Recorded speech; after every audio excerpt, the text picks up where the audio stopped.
Hello बच्चों, let's read the following question. Two nucleons are at a separation of 1 into 10 raised to power minus 15 meter. The net force between them is F1 if both are neutrons, F2 if both are protons, and F3 if one is proton and other is neutron. Question में to nucleons का हमें separation दिया है। अब बोला है अगर दोनों न्यूक्लियॉन्स जो हैं वो न्यूट्रॉन्स हों तो नेट फोर्स F1 एक्ट करता है, दोनों न्यूक्लियॉन्स प्रोटॉन्स हों तो फोर्स F2 एक्ट करता है, एंड अगर एक प्रोटॉन और दूसरा न्यूट्रॉन हो तो फोर्स जो है वो F3 एक्ट करता है। इन सच अ केस, ऐसे केस में क्या होगा? Will F2 be greater than F1 which is further greater than F3, or F1 is equals to F2 is equals to F3, or F1 is equals to F2 which is greater than F3, or F1 is equals to F3 which is greater than F2. So first of all we will talk about the key concept used in the question. इस question में क्या key concept use हो रहा है? यहाँ पे two nucleons के between force act कर रहा है, nucleons के between क्या act कर रहा है? Force act कर रहा है, force is acting.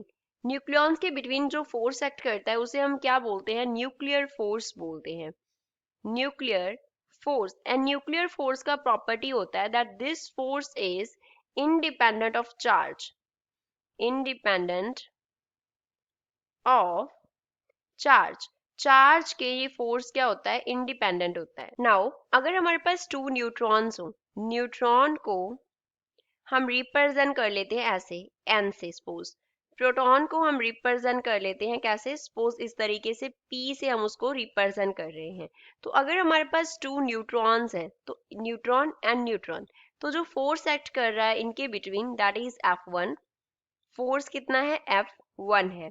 सेकेंड हमारे पास अगर दोनों जो है वो प्रोटॉन्स हो तो फोर्स कितना एक्ट करता है? Force acting is F2। Third अगर एक प्रोटॉन हो एंड दूसरा न्यूट्रॉन हो तो फोर्स कितना एक्ट करता है? That is F3। F3। अब सभी में जो सेपरेशन है वो सेम है, तो रेस्ट डिपेंडेंट किस पे है? देन फोर्स चार्ज पे। बट लेकिन प्रॉपर्टीज के अकॉर्डिंग न्यूक्लियर फोर्स चार्ज पे डिपेंड नहीं करता, तो न्यूट्रॉन न्यूट्रॉन जो है उस पे चार्ज कितना होगा? न्यूट्रॉन पे 0 होता है एंड प्रोटॉन पे कितना होता है? 1 होता है। न्यूट्रॉन पे क्या होता है? 0 चार्ज होता है एंड प्रोटॉन पे कितना चार्ज होता है? यहाँ पे हम लेते हैं +1 E का चार्ज होता है। अब E जो है वो कितना होता है? E here is equals to 1.6 into 10 raised to power minus 19 coulomb होता है।